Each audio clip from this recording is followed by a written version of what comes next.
question. Has anyone in the room, you or your wife or your partner, had a baby last year in the months of October or November? Raise your hand. Anyone? Anyone? November or October baby?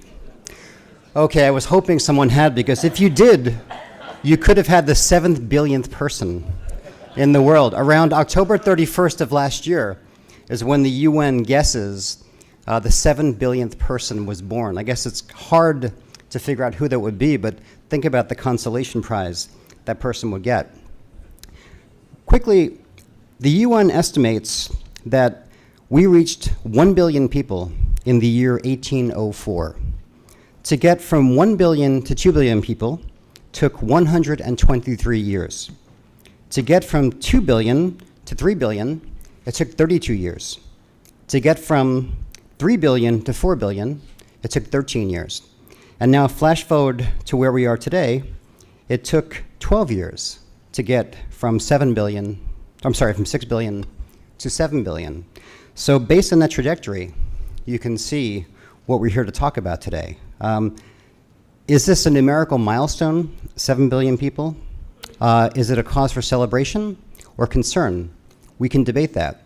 What we are not going to debate is the fact that we've got to feed all of us, and how to do it in an economically, socially, and environmentally sustainable way.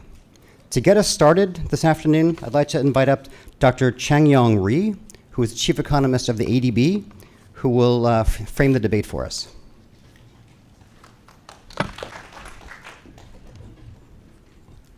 Thanks very much.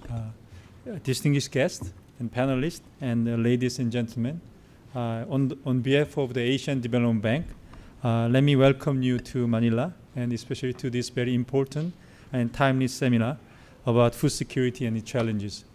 I have to, Mr. Bindu Lohani, who is our Vice President, supposed to give an opening remark, but he asked me to give his apologies because of the urgent matters. He asked me to give his opening speech, so I have to involuntarily accept this offer, but I'm very honored to have this opportunity.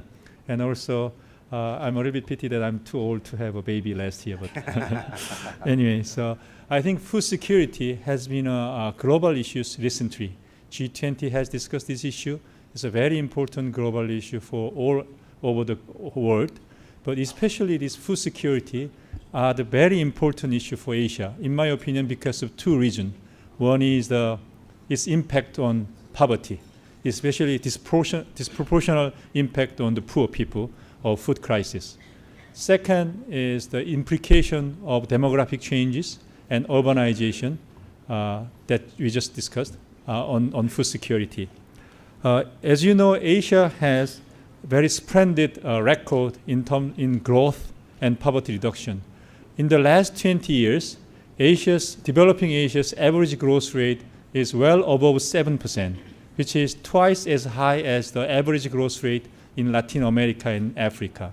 And we also has a large poverty reduction thanks to growth.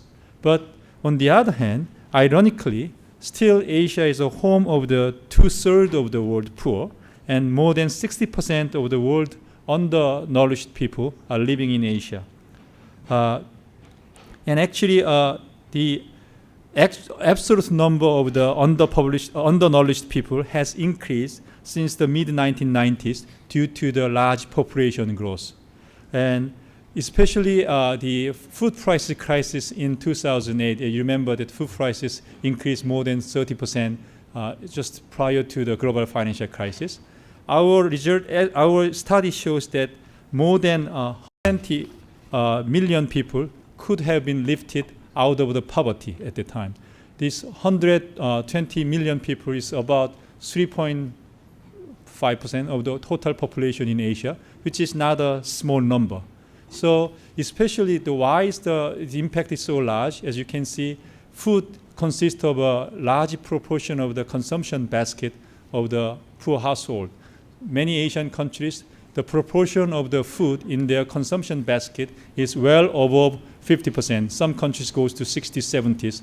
On the other hand, the proportion in Western countries are usually lower than 20%. So that's why you can see why the food security and food price increase is quite detrimental and very important policy issues in Asia. Second reason why we're concerned is the demographic changes. The United Nations, as just mentioned, estimate world population will reach 9.3 billion by 2050, which is 33% more than today's population. And lion's share of this population increase will happen in Asia.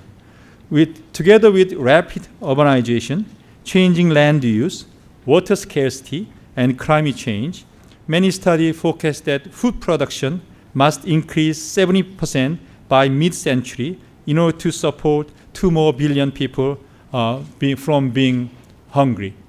And how to enhance this, and also they forecast that the farm yield has to increase more than twice. So how we can increase the productivity and the production if you want to see this large increase of demand. And I'm not talking about the additional impact of high growth Asian countries. So we are very confident. We have an Asian 2050 study, but we predict that the Asia will continue to have its growth momentum, but still there is some unanswered questions, how we can secure energies, and also how we can secure this food supply, which with a rising population and the rising demand because of the income increase in Asia. This is a very important question, and today we gathered together to listen to the answers from our distinguished panelists, how we solve these problems. I'm expecting that we can get lots of good lessons from our distinguished panelists. But before we ask our panelists to answer these questions, I want to advertise one study. Together with the Canadian International Development Agency, ADB is now studying this issue more seriously. And in the outside, you can see our report, which is Food Security and Poverty in Asia and Pacific.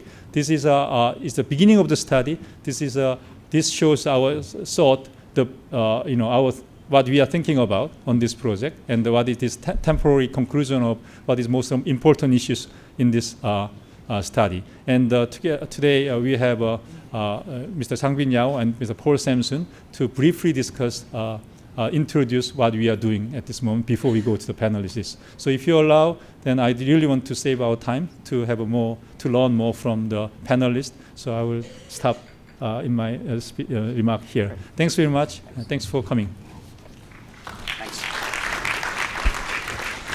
Thank you, Dr. Rhee. Now we'll have 2 10-minute presentations on the issue of food security, the economic, social, and environmental nexus.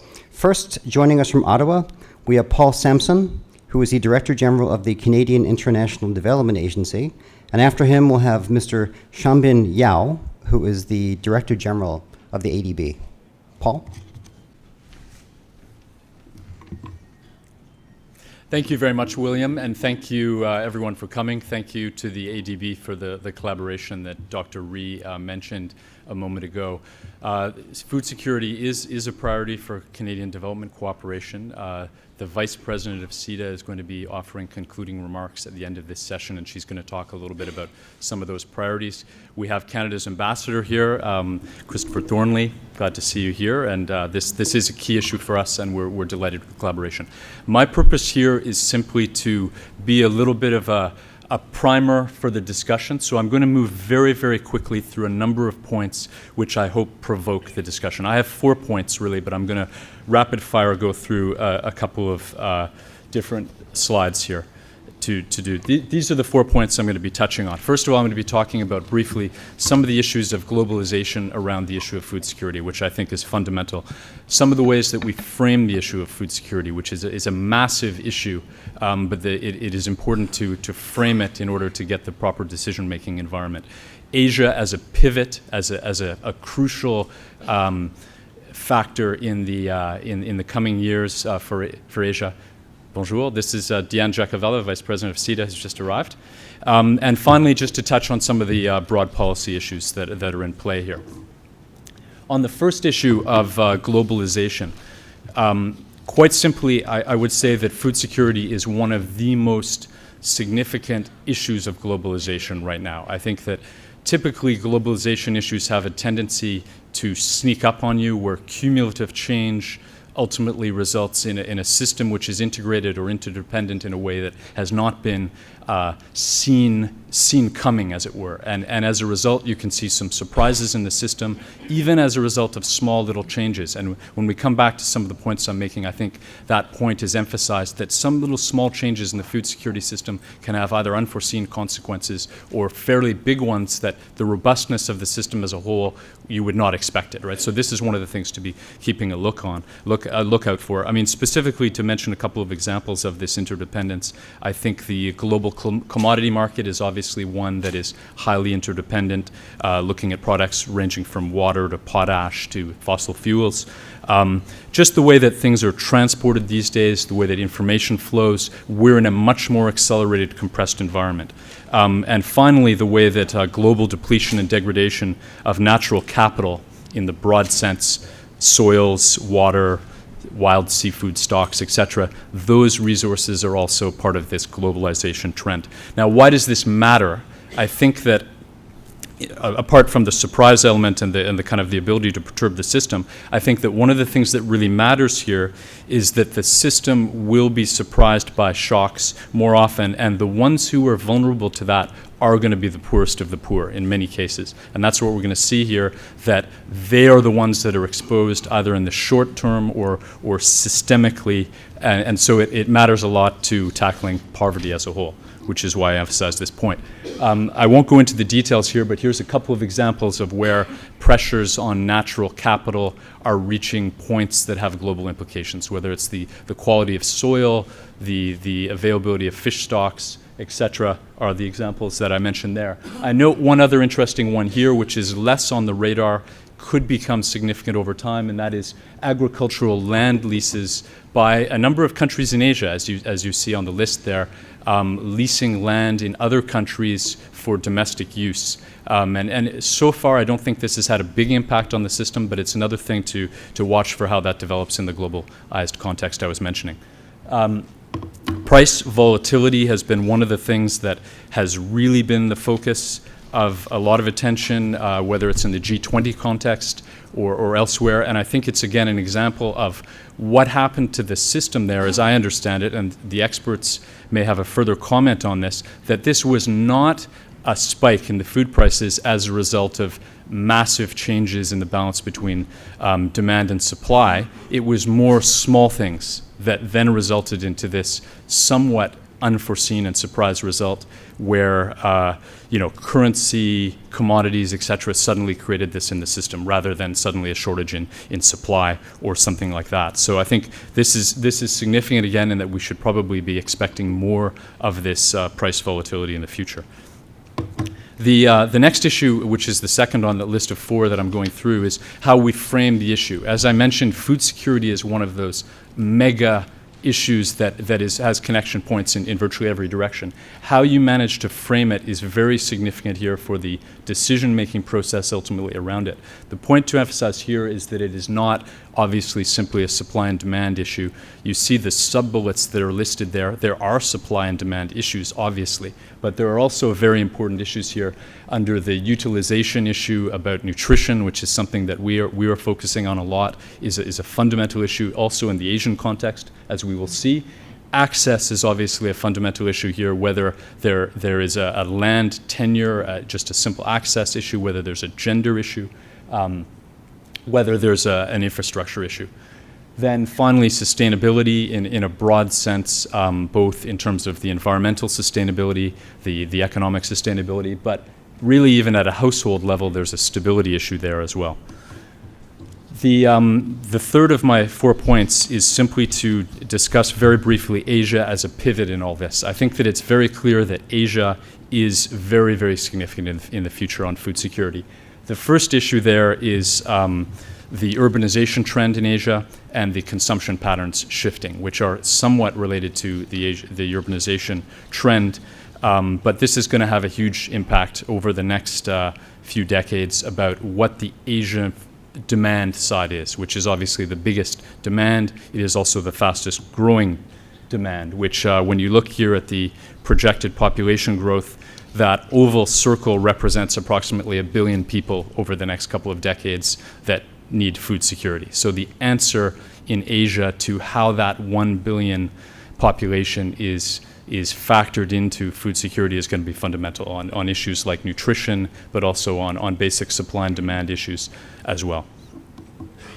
To emphasize for one moment one specific issue here on the hunger element here and the malnutrition, it's a lingering issue in the Asian context. I think, as we've heard in a number of the seminars over the last couple of days here, one of the fundamental issues is going to be continued rapid growth in Asia, but inclusive growth that captures better the dynamics around the most vulnerable groups, who in some cases have become even more vulnerable in that growth scenario, particularly with regard to malnutrition and other amounts of food security. So my final point here, to make sure I'm within the 10 minutes, is on policy issues and choices. And I'm not going to go into much detail here at all because I think the panelists are going to focus on this. I would make a little bit of a plug for one IFPRI, as I promised to Mark here, that there's a fantastic website called the Food Security Portal, in my view, which is foodsecurityportal.org, that has a really interesting list of all the policy issues and kind of the progress on those and how this fits into some of the discussions at the G20, et cetera. I've listed only 5 of them here, which range from safety nets to human capital. I would say that safety nets probably deserves to be at the top of the list because that does respond to provides a tool to be very targeted, stabilizing mechanism for these kinds of price shocks that I referred to earlier. You can target both consumers and farmers. There's a number of things that you can do to kind of deal with some of these surprises in the system. The other issues that I've listed there are probably less surprising, more standard issues for agriculture and food security, such as enhancing agricultural productivity. Storage is obviously a big continuing issue. Reducing the amount of waste in food security, a huge amount of lost food simply is not getting to people who need it. Rural-based development is important here because the majority of the poor still live there in the Asian context.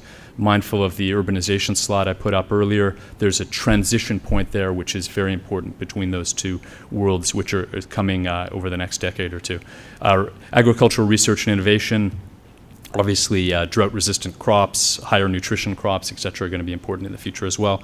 Human capital and infrastructure can't underemphasize the importance of knowledge about how nutrition works, and education on soil degradation and those kinds of things is going to be fundamental as well. So I'm going to leave it at that. It was intended to just prime the pump a little bit for the discussion, and thank you very much. Okay.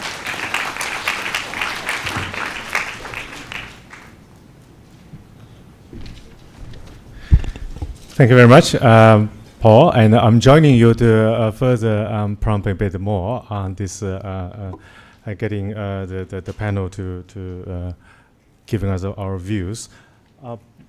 I slightly changed the question. The question was how the world can feed itself as it can, but with a purpose.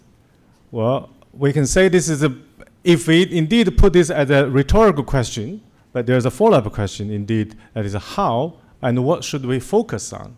I propose that let us talk about the 3 C's. One is the concept. I'm proposing 2 types of food security nexus.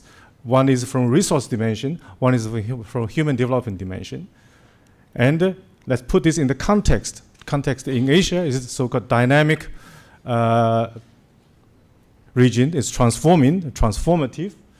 And third C is looking into the choices, policy choices in terms of implementation. First nexus, food, energy, water nexus. We have seen these slides, this so-called primary commodity prices moving very closely in this decade. This is something that quite phenomenal. What is underlying this is in terms of this nexus. We also know that there are in the 2008 area we have the biofuel debacle, which is closely linked to the nexus. In South Asia, we have so-called groundwater depletion, which is again another phenomena that describes such the nexus. Of course, looming climate change would further add to this resource space nexus. Another set of nexus, food, nutrition, health nexus. Here, we know that the Horn of Africa, in terms of famine, we also should not forget that in South Asia, we have massive undernourishment, malnourishment, which is most severe across in terms of the number of populations affected. This is not just in terms of quantity of the food, but also the micronutrients and the balanced diet. This health, nutrition. We know that health, nutrition, balanced nutrition will improve the health, which further improves the human development. So food, nutrition, health nexus is important. What are the causes of food securities? In our view, and I understand that it really comes down in terms of vulnerable food systems. This manifested in the 3 dimensions. One is in terms of the productivity. We know that in the region, there's a vast productivity potentials that can be further improved on. At the same time, there's very poor connectivity, linking small farmers to big markets. This is the one, infrastructure, so on and so forth. Yeah. With the climate change impacts looms large, there's a very important concern in terms of resilience. There are all these links. Of course, there are 2 other very important cross-cutting concerns. One is about the poor, weak governance in the sectors and across the cross sectors. And what we have heard just now in terms of the importance of inclusiveness, the balanced or a lack of it, the growth pattern, how that affects the food systems vulnerability. If you put all this in the context of transforming or transformative Asia, how does that change the economies and change the food systems? This can present opportunities as well as challenges. If we don't manage the well, the opportunities will miss. What are some of the opportunities? Rapid urbanization, close links between rural-urban synergies, and there are also other opportunities arising, supermarket booms, and rapidly changing supply chains. How we can address this as take this as opportunities to address the food security concerns.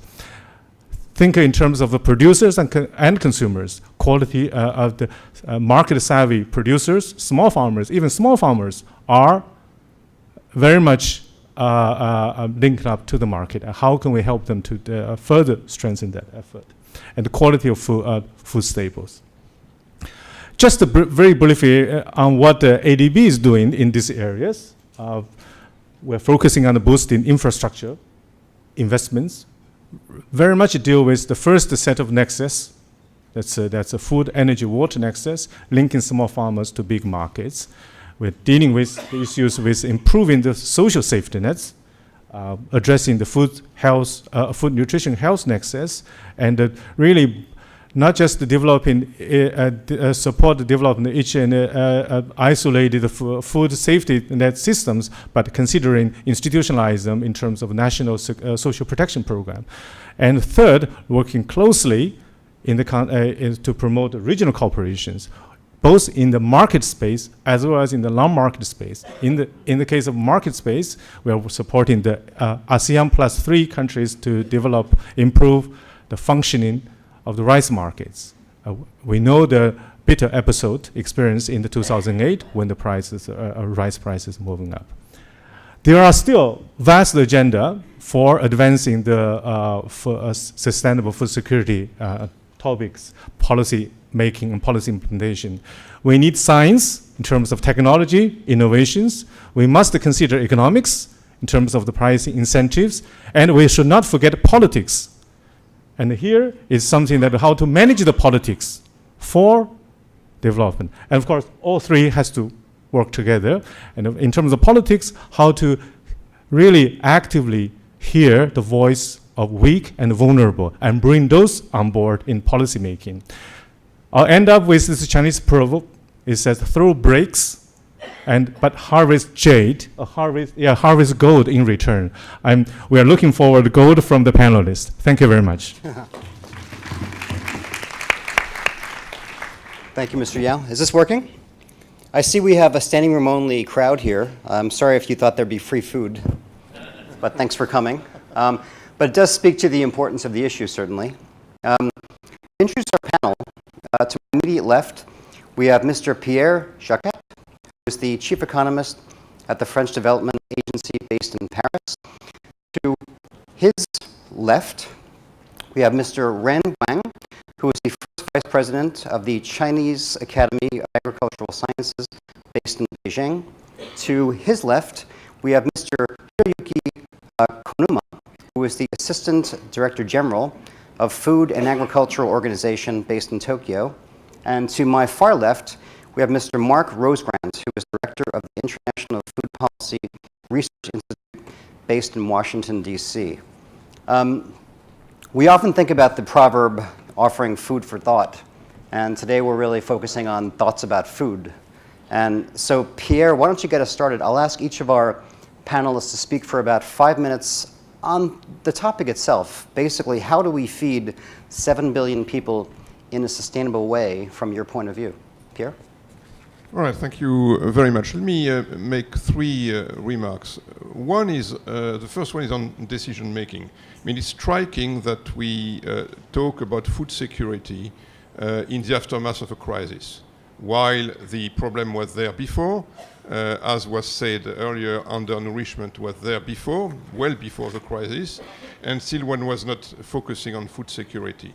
So it's an interesting lesson to draw there, which is how to make sure that we take decisions that will prevent the next crisis rather than react to the former crisis. So we do have a problem of shifting from a mode of crisis management to a mode of crisis prevention. And I think that food security is about this shift from crisis management to risk management, crisis prevention that is risk management. If I turn now to what risk management is about, and that was one of the focus of the G20 on food security and price volatility last year, the recognition that, of course, there is a price risk, and one has commented about the cost to poor people of price hikes and so on. But I would like to emphasize the fact that insofar as agriculture is concerned, there is a variety of diverse risks. Price risk is one of them, but not the only one. There are risks involved with climate change, there are risks involved with environmental degradation, there are risks involved with water availability, there are risks involved with pests, there are risks involved with weather, and so on. So that proper approach to risk management has to be holistic and concern a whole range of risks and their interaction. So that needs to be done at a local level, because the pattern of risk will be locally based and in an integrated way. I think that risk management is a very clear priority to think about food security in all its aspects, including sustainable development, including environment, including price and income of farmers, and including the poverty impact of price hikes. My third comment is about the role of policies. If we want to focus on risk management, we need integrated, consistent approaches that are developed locally, and that's part of farm policies. In a way, we let agriculture develop in the absence of farm policies, for basic reasons, which was that the example of rich countries was that we needed to reform our own farm policies, and that came at a time in which the belief in markets was mounting. So the result of that was the belief that markets would do it. And that was an important move at a time in which there was too much focus on policies. But then we went the other way around, and there was too much focus on markets. The reality is that we need to think about the interaction between markets and policies. And we need to think about farm policies based on that interaction, based on renewed public-private partnership. Think of agriculture as the largest private sector in developing countries. So any chance to achieve public goods in terms of agricultural development has to be based on a contribution of the private sector. So thinking about public-private interaction is crucial to developing farm policies. So I think we need to try to promote, from a country-based perspective, the elaboration of farm policies that will have to take food security as one of their major objectives, and that we need to be locally owned and develop two aspects. One is the protection of poor consumers, and indeed that goes back to what was mentioned in terms of safety nets, social policies, and so on.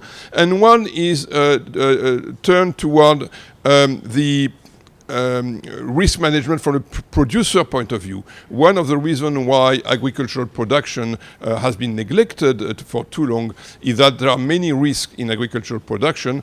If these risks are not dealt with, then the producer won't invest enough.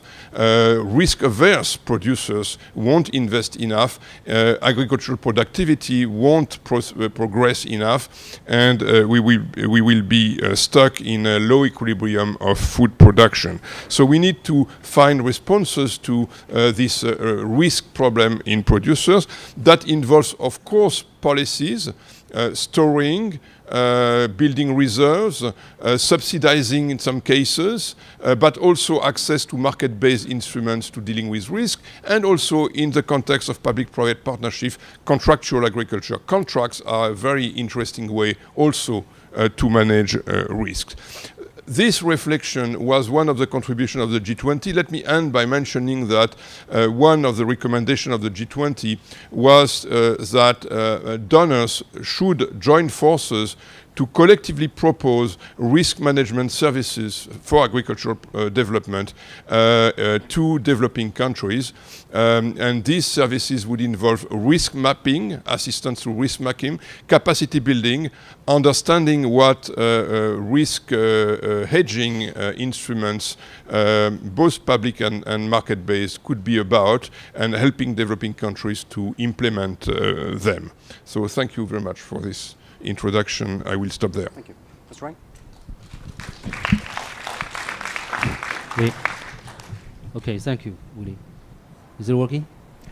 Is it working? Can you hear him?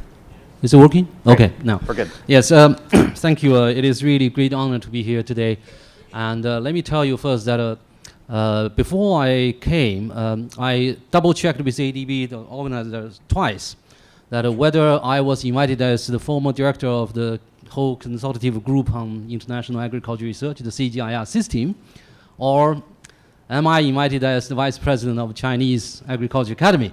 And ADB confirmed twice that you are invited as a vice president from CAS. So as you can see that I will be focusing probably very much on the Chinese experiences and sort of using China as a case to try to answer this question on how to feed 7 billion. Now, time is very short. I try to organize my thoughts in sort of 3 dimensions. First, nowadays also when I travel abroad or within China, I was constantly struck by the question, can China indeed feed itself in the future? Let's say towards 2020. Okay, I'll try to answer that. My answer is very simple. And it is under control now, and by the year 2020, China will be able to feed itself in terms of major grains. And secondly, as China now is more and more integrated with the globalization trend, or with the international market, and China will have to work very closely with the international community. And China's food security and sustainable development in the future also depends on whether it is more open to the international sort of globalization trend. And thirdly, I would like to give a couple of sort of my own interpretations on major challenges. Now, I found really strikingly impressive that both Paul Sampson and Xianbing Yao's presentations, that you can find most of the trends as they illustrated would hold true in the Chinese development scenario. Maybe except 1 or 2 points that we can argue about. But primarily, all of those trends. China now has had a consecutive 8 years of bumper harvest in terms of major grains, as many of us know. But in the meantime, there are a couple of major challenges remaining in Chinese agriculture development.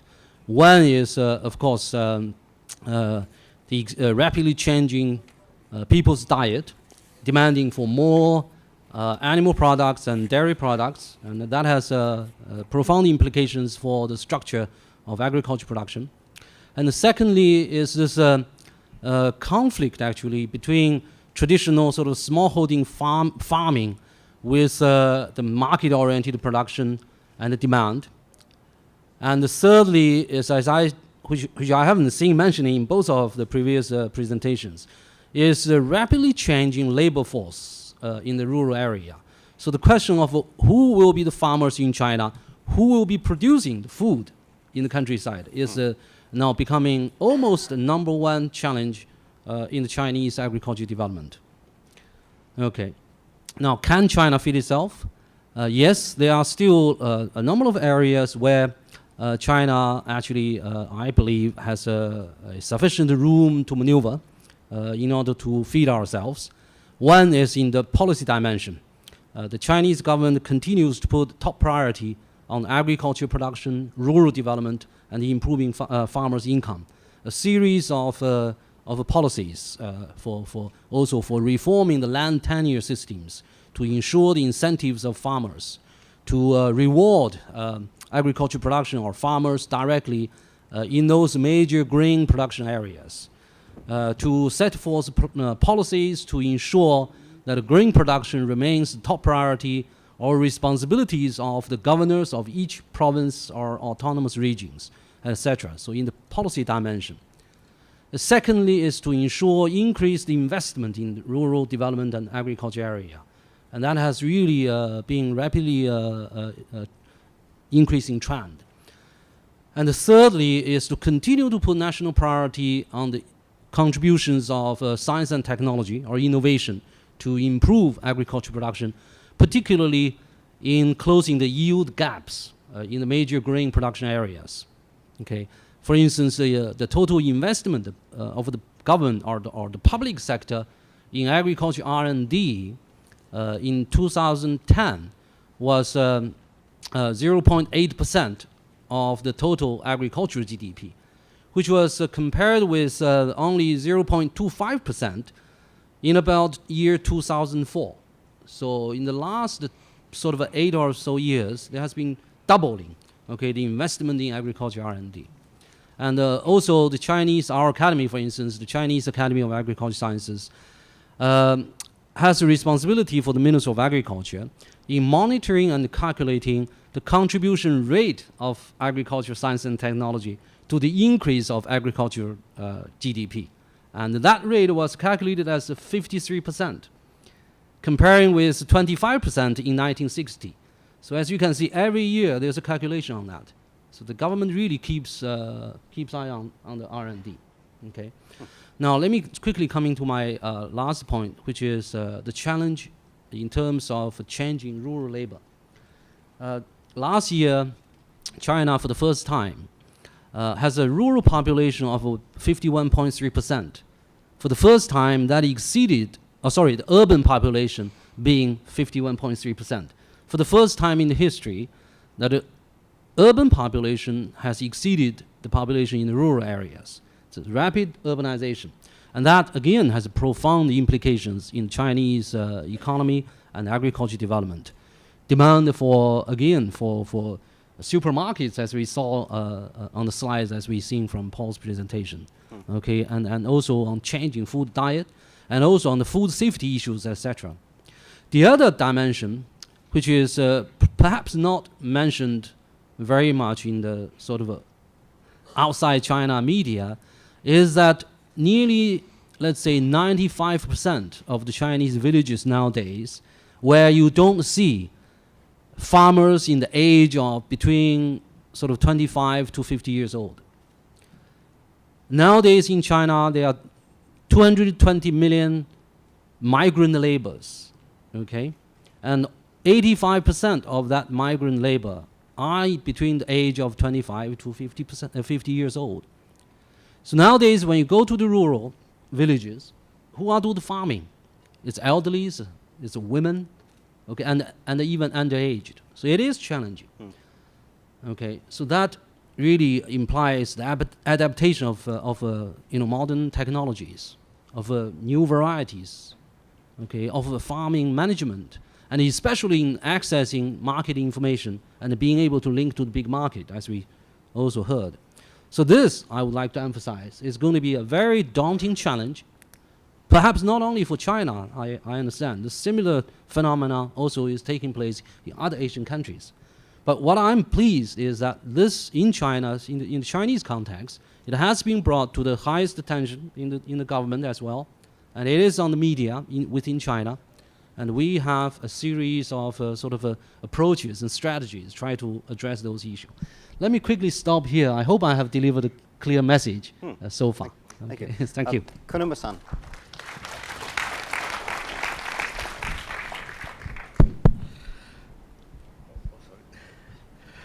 Thank you very much. Thank you very much for the opportunity to talk. Let's look at present situation once again. The question is how to feed the world by year 2050 and whether we can feed. At the moment, we have a 7 billion population worldwide. And at the moment, the world produces sufficient food to meet the demand of everybody. World produces 2.37 billion metric tons of cereals every year, which is exceeding the estimated demand. Yet, world has about 1 billion chronic hunger exist. Whether we can consider that at the moment that the world is producing enough food to meet the demand of everybody or not, we have to question. It's not a matter of just volume that can produce, but actually even we produce sufficient volume to meet the demand, but yet we have 1 million people nearly suffering from undernourishment. It is about 1 in 7.5 person that they are suffering from chronic hunger. Now, world population will projected to increase 9.2 or 9.3 billion by year 2050. So we'll have an additional 2.2 or 2.3 billion people to live in the world, on the planet. If you estimate that to feed this increased population, world need to increase food production by 60%. My colleague mentioned the 70%. If you just recently adjusted the figures, because previously we talked about 70% starting from year 2000. Now we're talking about starting year 2005, 2007,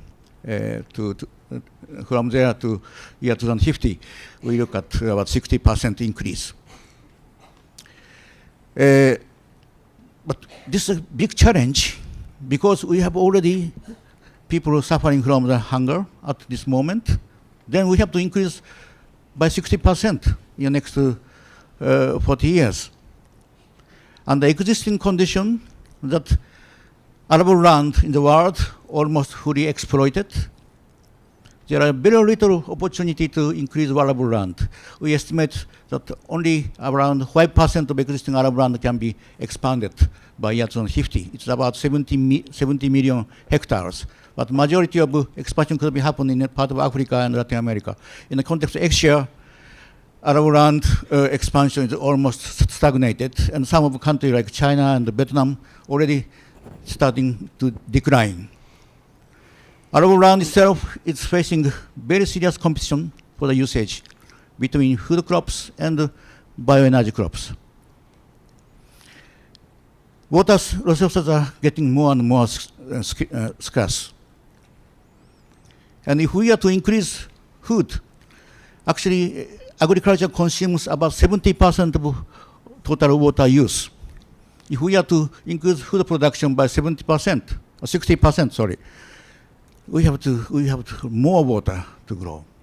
And added that there are frequent occurrence of natural disasters in Asian Pacific context. we understood that in the past 10 years, the frequent occurrence of natural disasters become almost doubled. And other problem that we are facing is the volatility of food prices.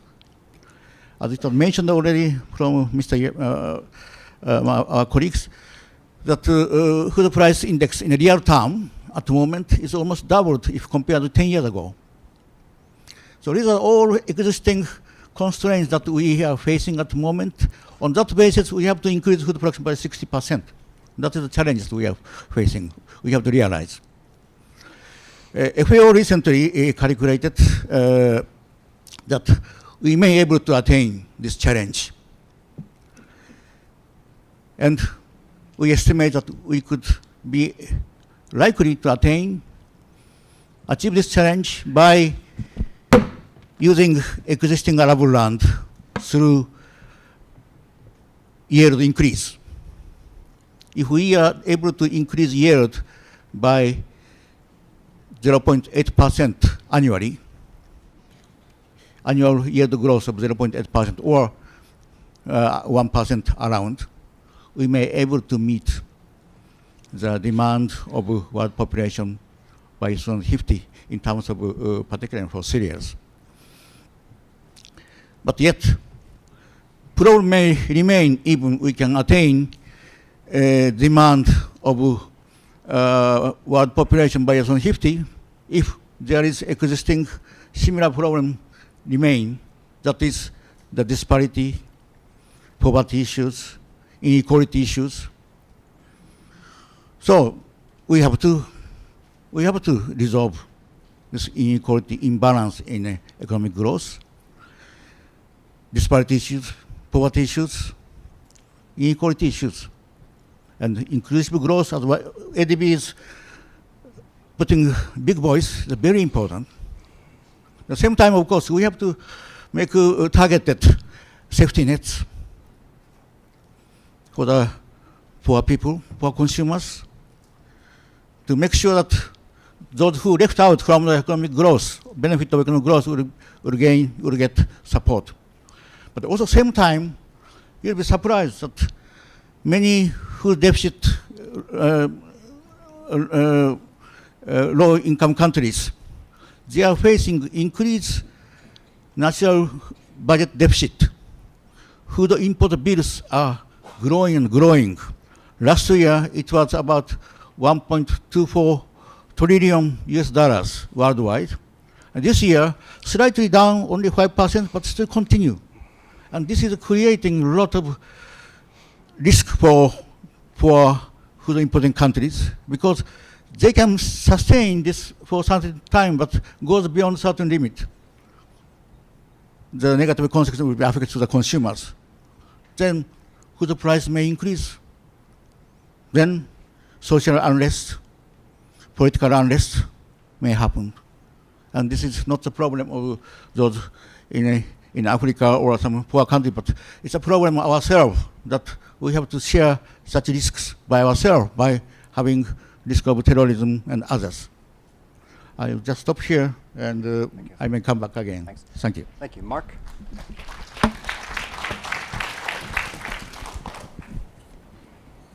Yeah, thanks very much. Let me just start with one clarification, that I'm a director at IFPRI who reports to the Director General, Schengen Fan. So I just promoted make you. sure I that's clear. apologize. Yeah, no, it was written wrong. In Your the- raise will come yeah, next week. Yeah, that's right. Thank you. So let me just start by saying that the work that we've been doing at IFPRI does indicate, in terms of long-term scenarios, that if we continue in terms of the policies and investments that are in place now, that in fact we are not going to return to the former long-term trends of declining food prices. Our projections show as much as 20 to 50% increases in wheat, maize, and rice prices out to 2050 from a 2010 base, and increases in poultry, pork, and beef prices as much as 30 to 40% going forward. We've heard a lot of the numbers of a lot of the underlying drivers from the previous speakers in terms of particularly the, I think, growing resource scarcity of land and water, and a number of other underlying problems. One thing I didn't hear highlighted enough is also the additional threat that's on the food supply from climate change. And there's a number of studies have been completed over the last 2 to 3 years, including work at IFPRI and FAO and elsewhere, that is coming to sort of a broad consensus that climate change could reduce crop yields by anywhere from 10 to 25% in 2050 compared to a no climate change scenario. Some people say, well, 10%, that's not very much. But in fact, crop yields currently are growing at less than 1% per year on a global basis. So basically, climate change could cost us another 10 to 25 years of growth at that rate without vigorous adaptation policies. So going forward, let me say what I think are the highest priorities. So sort of 3 major priority areas, and then underpinned by 2 areas of additional policy reform that has to be done. And to sustainably meet the growing demand for food, I think the first step is, and people have already talked about this, but really is significant increases in agriculture research expenditures to increase crop and animal productivity. And investment is going to have to be increasingly targeted to those kinds of traits that are going to get much worse under climate change. That includes with much more pest and disease pressure, but also having to breed for heat and drought stress as well. Increasingly, I think biotechnology is going to have to be used, and I think even more so, there is going to, I think, become more acceptance and more need for genetic modification in order to provide the genetic variation that's required to meet the challenges ahead. The second is to have much more rapid development of resource-conserving management and technologies at the farm level. There's strong positive movements in much of Asia and around the world now, but there needs to be much more work in terms of water harvesting, development of precision agriculture. In fact, we're already seeing laser land leveling being used very heavily in the Punjab and parts of Thailand and elsewhere. These kinds of trends are going to continue as food prices stay high.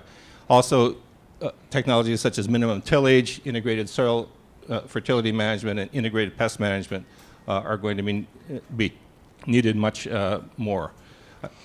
The third major area, and Jean Bin and others have mentioned this, is enhanced rural infrastructure development to improve the access of farmers to markets, to information, and to risk insurance, credit, and inputs. Many areas in Asia, farmers are still very remote from markets. They pay too much for their inputs, and they receive too little for their outputs. So significant investments have to be made in roads, cell phone towers, markets, and cold storage. Here's an area where, again, where the private sector is going to have to play a major role, as well as the public sector. Then just briefly underlying those major sort of investment areas and management areas is the need to work for 2 types of policy reform. One is that it really is time now to significantly reduce or eliminate the massive subsidies that we still see on fertilizer, water, and energy in many countries in Asia and around the world. Those subsidies are going to be increasingly expensive to governments as fertilizer prices and energy prices rise and water becomes more scarce.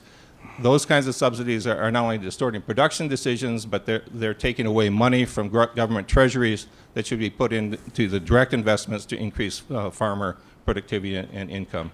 The other area is to have to continue to, in a sense, fight for more open trading regimes.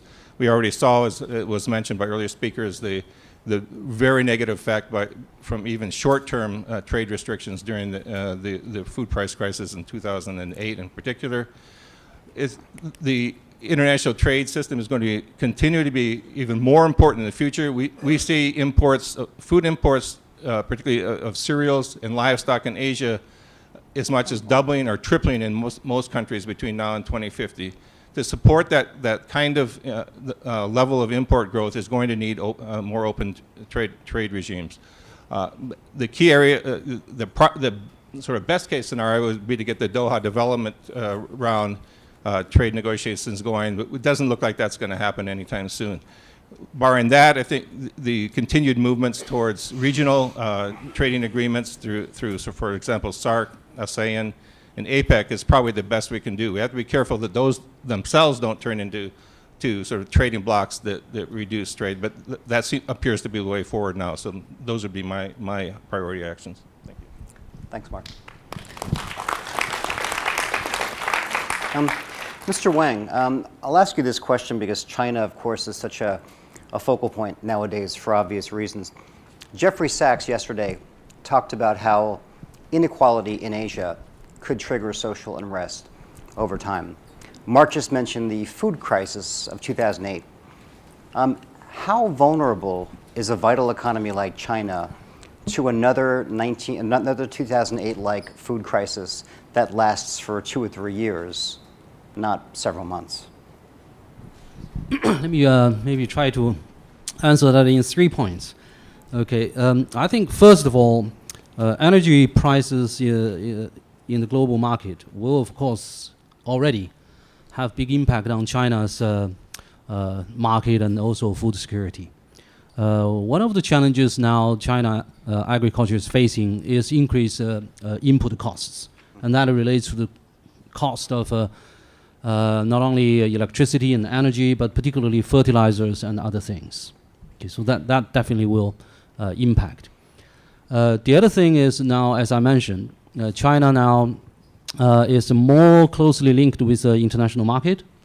But I'm actually quite pleased that the Chinese government has been emphasizing that basic grains, that includes rice, wheat, maize, and root and tuber crops, these will have to reach 98% self-sufficiency, so that we have a protection sort of against vulnerable or volatilities in the international market on these.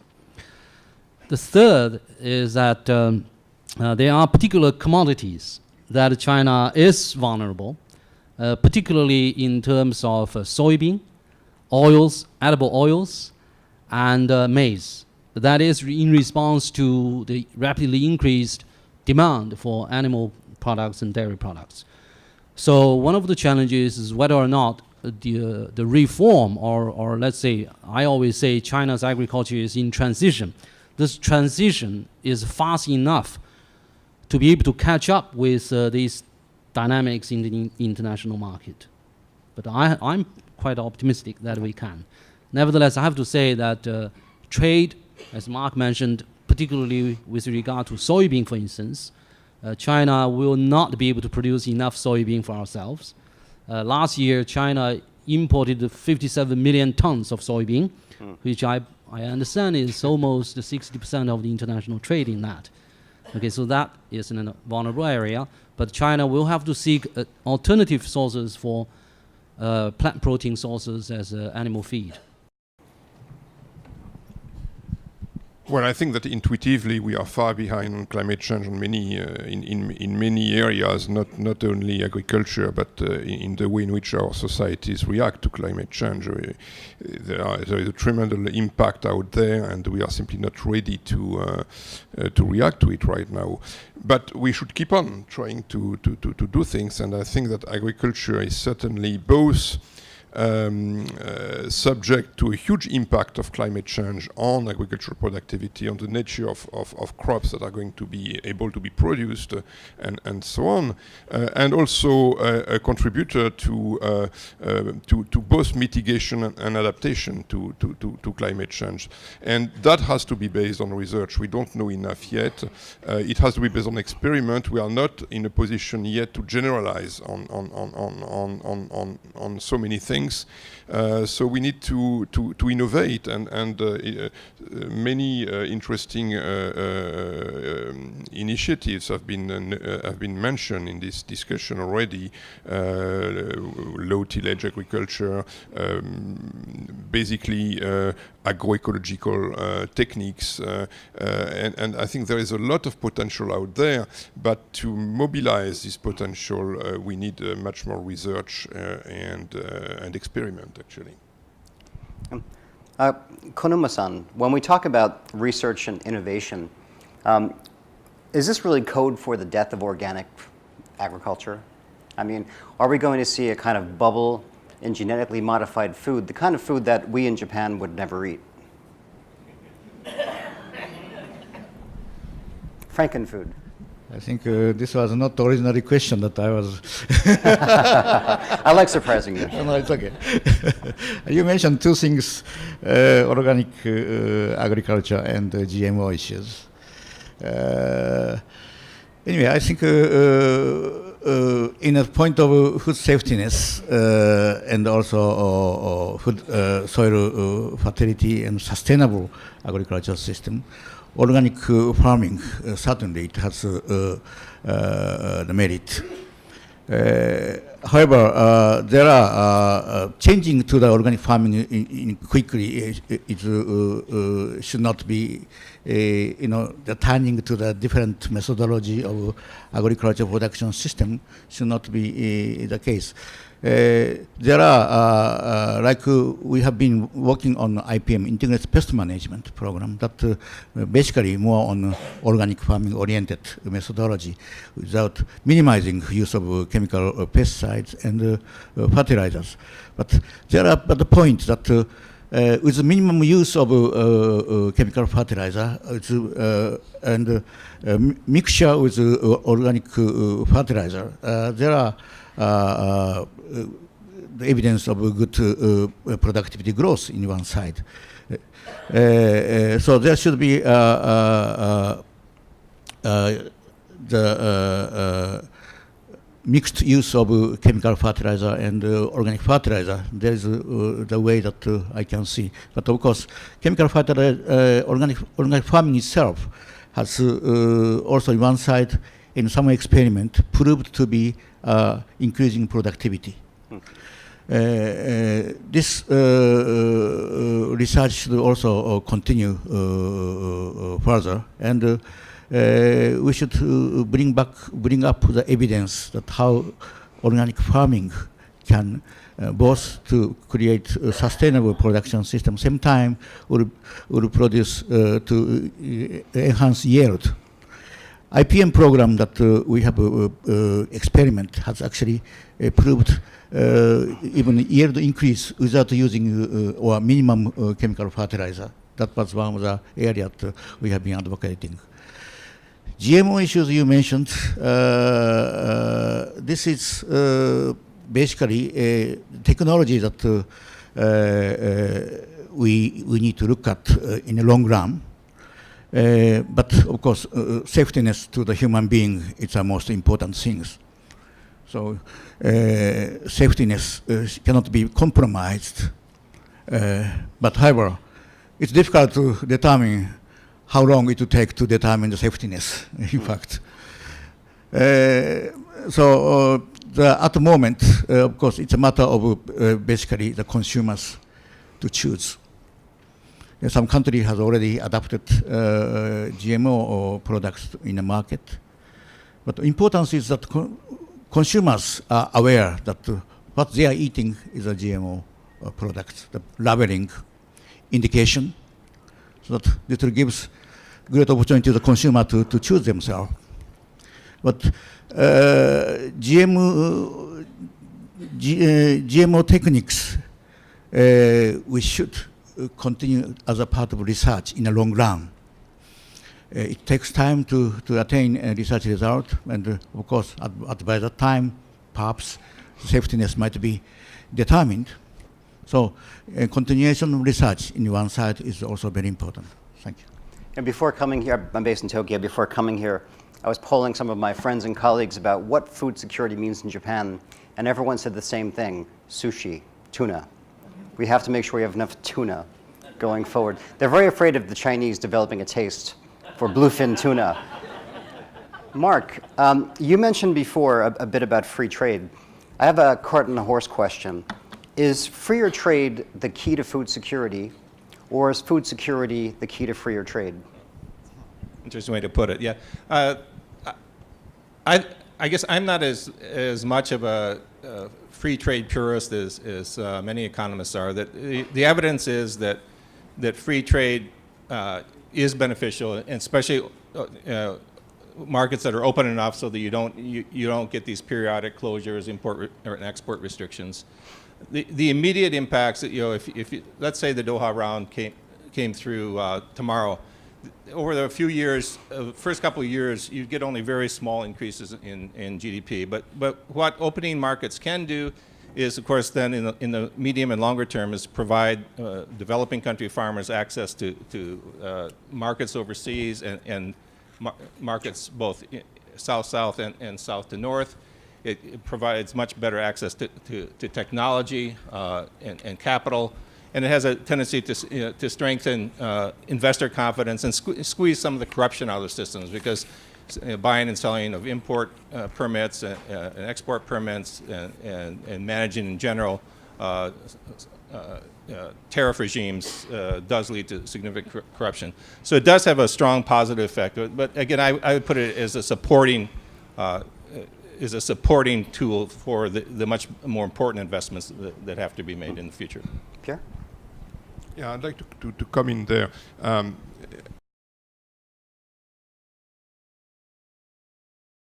Long-term economic prosperity.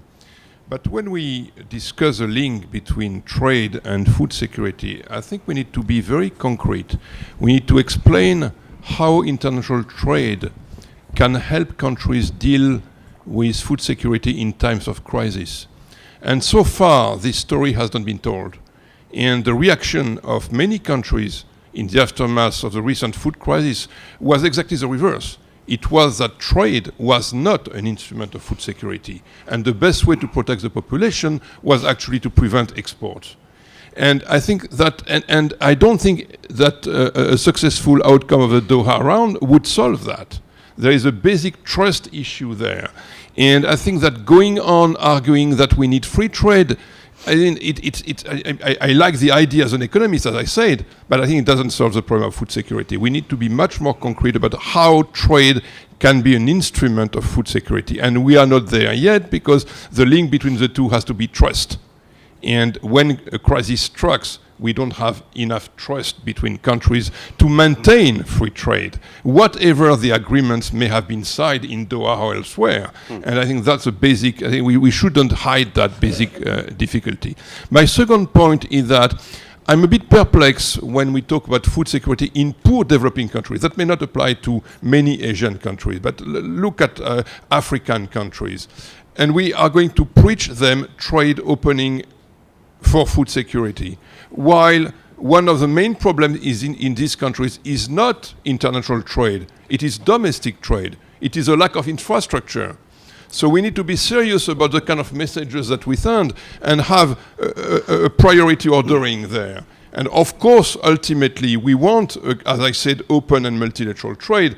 But for countries to reach that, we need to help them build the kind of infrastructure that are needed to benefit from trade and for benefiting from market access for local production. And that's not mainly often international trade, it is mainly domestic and regional trade. So there is a lot of things to do to support the idea of freer trade, and that starts with domestic infrastructures in many countries. I see we touched the nerve there. How many of you in the audience play golf? Who's a golfer? Okay, you're all going to hate me for this. But when you travel around the world, like I was in Tanzania last month on vacation, Tanzania is building about 40 golf courses. Vietnam, Laos, Cambodia, Philippines, Thailand, Malaysia, China, of course. Countries around the world are building golf courses like there's no tomorrow.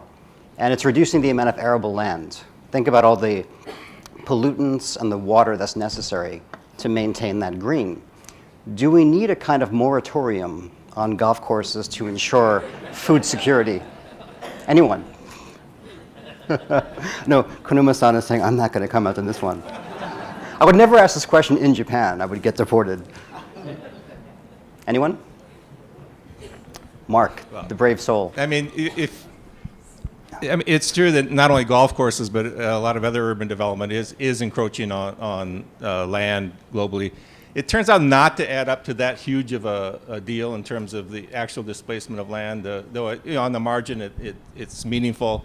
in addition, some of the kinds of management techniques, as you pointed out, are also harmful in those local areas. It doesn't add up to a huge cost to future food security. So you can keep It's your golfer, I teeing guess. up. Any questions from the audience? I'm sure there's a lot that we haven't gotten to in the second row. I'm sorry, but I think you'll have to go to the microphone in the center there. Thank you. Just please let us know who you are, sir. My name is Dimyati Nangyu from Indonesia.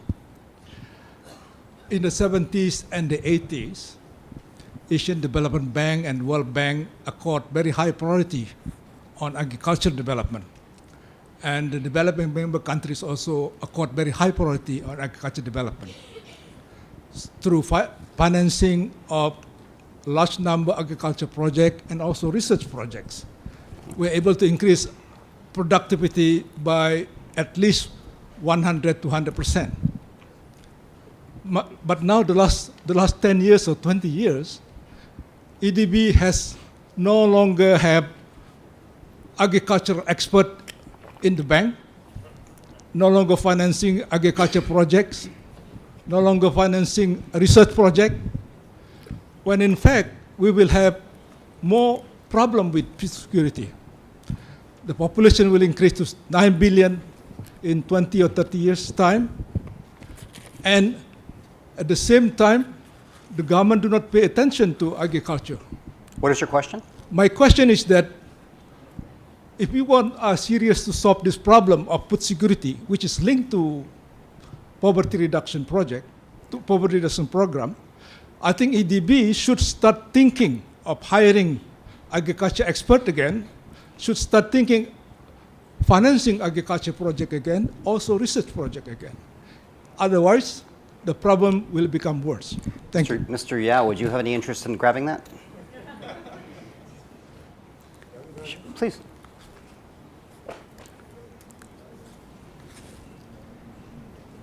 Thank you very much, Dr. Nanjo. And Dr. Nanjo is our the very senior and esteemed agronomist before he retired, John Bendick. I think it's very important. We're saying that looking into look at the food security issues, not just the agriculture issues. Food security issues related to the resources, related to the markets, and the focusing on the productivity, connectivity, the resilience. I think the problems related to food security goes beyond the agriculture production per se. That's what I was saying. And also, and Dr. Nanjo would be very pleased to hear that we do in the bank have a pronounced sustainable food security operational plan, which articulates the bank's approaches to support food security in a multi-sector manner, and we provides about $2 billion financing each year on this area, and very very pleased that to know that we also indeed step up our effort to support agricultural research, policy research included. Thank you. Thank you. You guys can fight this out later. Is there other questions in the first row here? Thank you. I'm Roger Birsel of the Earth Savers Movement. I'd like to point out two things you might not want to mention in this polite audience. The problem of Arabian countries and China buying land, farmland in Africa. And even here in the Philippines, they tried to get 1 million hectares, which was stopped by the president. That is going to be a problem when you have countries like China and the Arabians buying farmland from poor countries. The second problem is this. If you knew a little genetics, you will know that if you keep on using the same herbicide against the same plants, you will eventually get resistance. And this is what happened with the Monsanto herbicide. And now they plan to use orange, the orange agent that was infamous in Vietnam, as the new herbicide of Monsanto. And those that kind of stupid things that we shouldn't be doing. Wow. Anyone like to comment on that? Well, can I first respond to the first comment? Later on, maybe I was going to suggest that perhaps we could collect a series of questions and address. But on that question of China buying land in other developing countries, and also I noticed a figure in Paul Sampson's presentation that China was sort of listed as #1 in the world of these top countries leasing, land leasing, and Paul mentioned that those leasing is for domestic use. And I have to say right now that yes, there have been increased activities of these government and the private sector activities in Africa, Latin America, and Southeast Asia by Chinese companies and the government, including agriculture development. But all of those land leasing and some for land buying are not for domestic use, I have to say. As I give you some figure, now, as I mentioned already, that major grain productions and soybeans and other Chinese agriculture products, now including trade, okay, have very little percentage attributed to direct imports from those leased or bought land by the Chinese companies. Okay, so I have to correct that. So it is not for domestic use.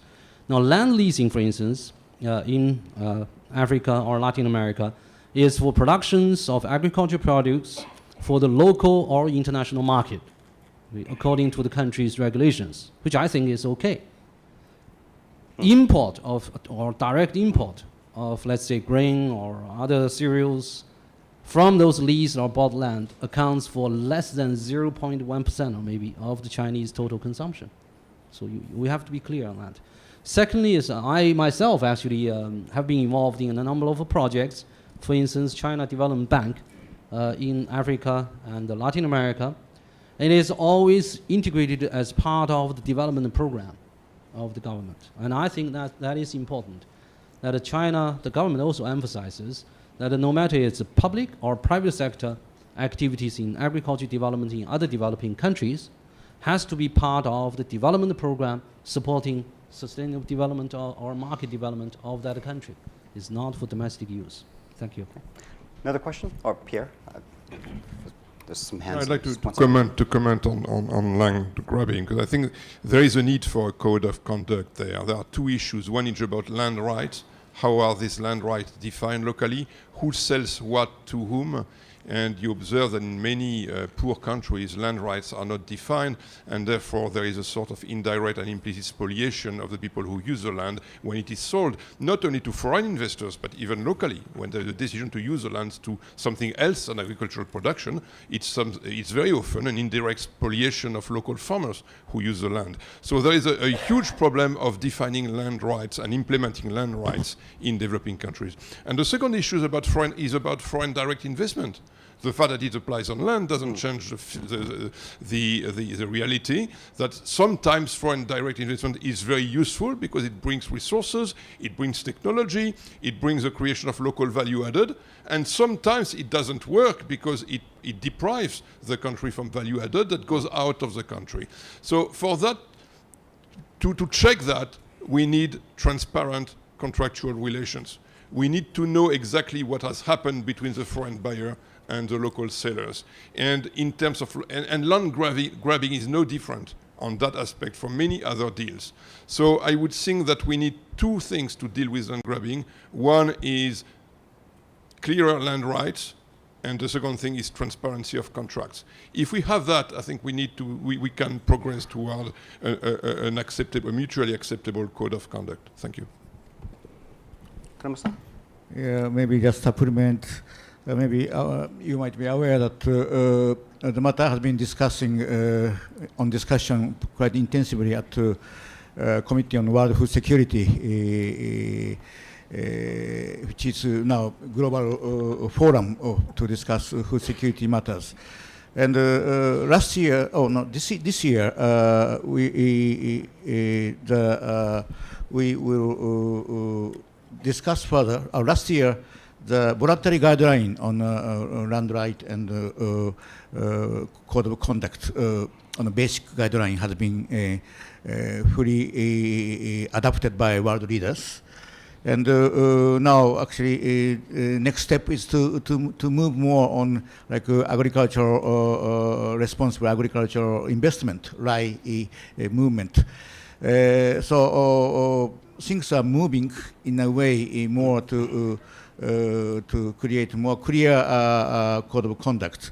The importance, as our colleague said, how best we can protect the land right of indigenous and the poor farmers that they have the ownership. And that is the most fundamental thing that we have to really to make sure it happens. Thank you. Another question in the back there. I'll get you next. I'm I'm Dexter Cabajo from Philippines, representing the non-government organization, and I'm Executive Director of Manglares Coastal Resource Management based in University of the Philippines, Los Baños. The way I perceive it, the discussion of panelists is thinking that we can feed even too much population.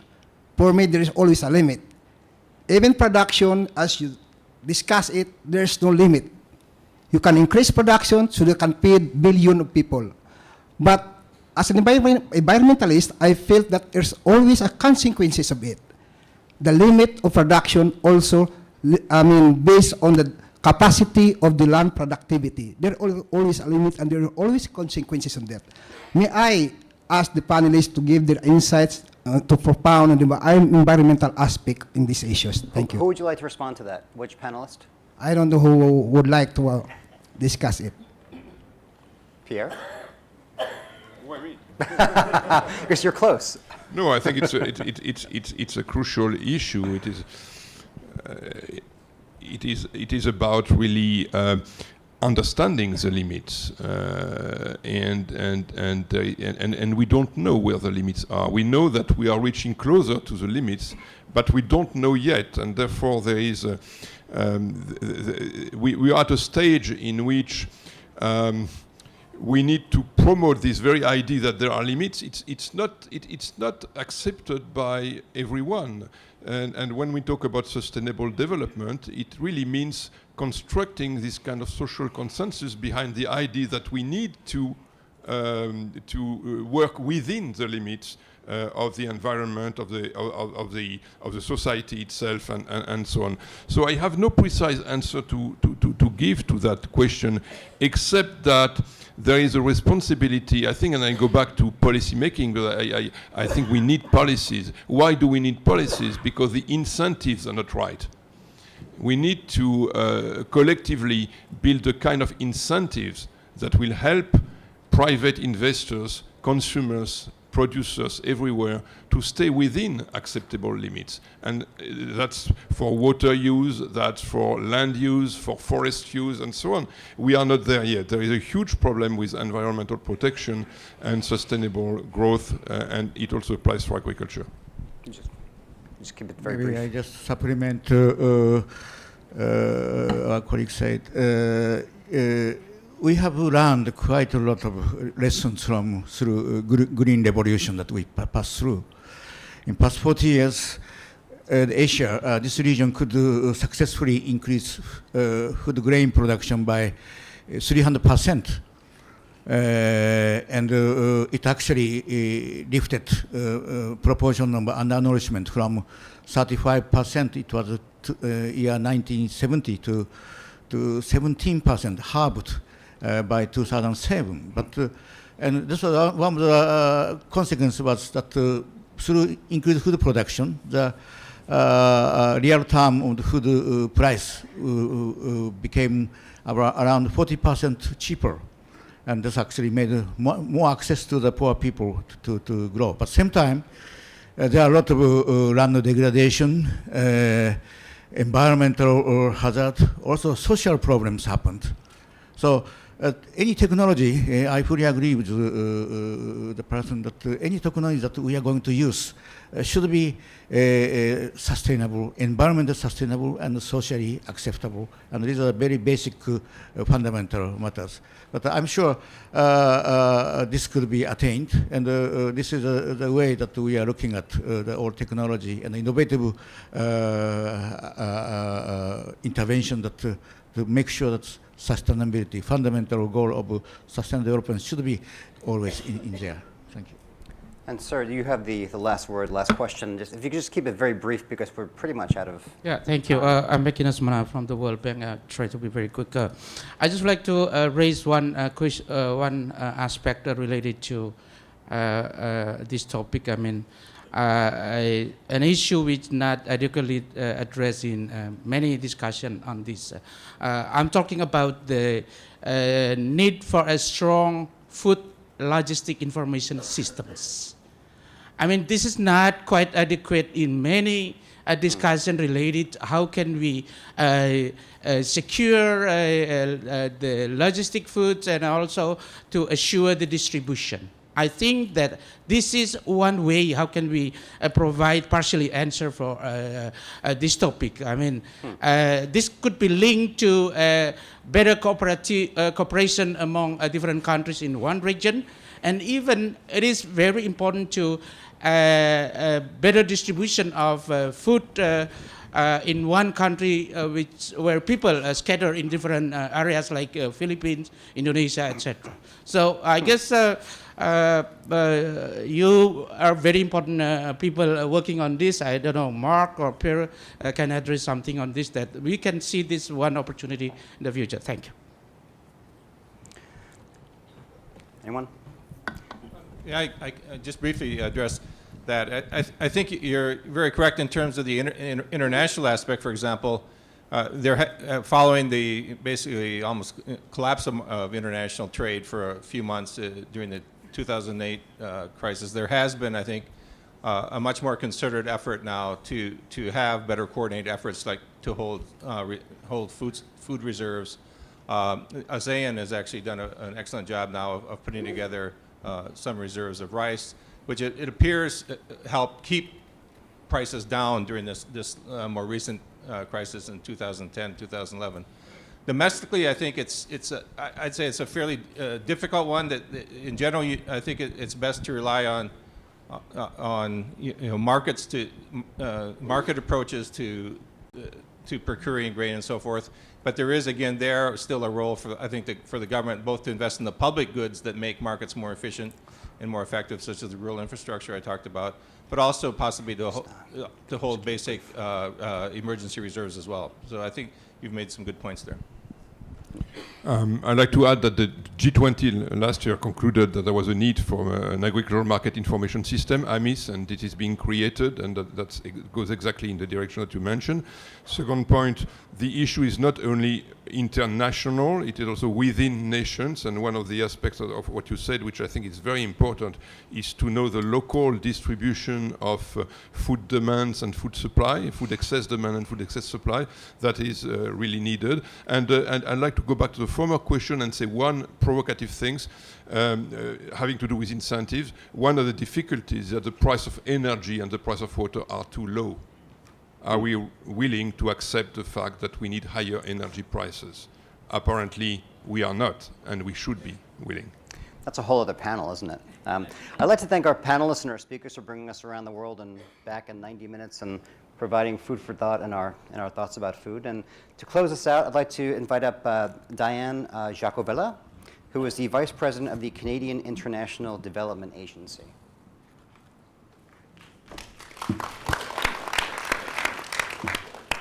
Thank you very much.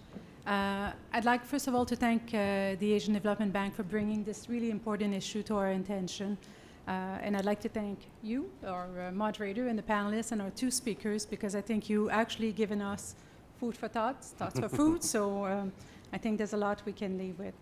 I think it's also quite obvious from the discussion that food security and nutrition will continue to be among some of the most pressing development challenges over the 21st century. So we really need to get our act together and know in terms of how to tackle it. From Canada, we have identified increasing food security as one of our key thematic priorities that guides our international assistance.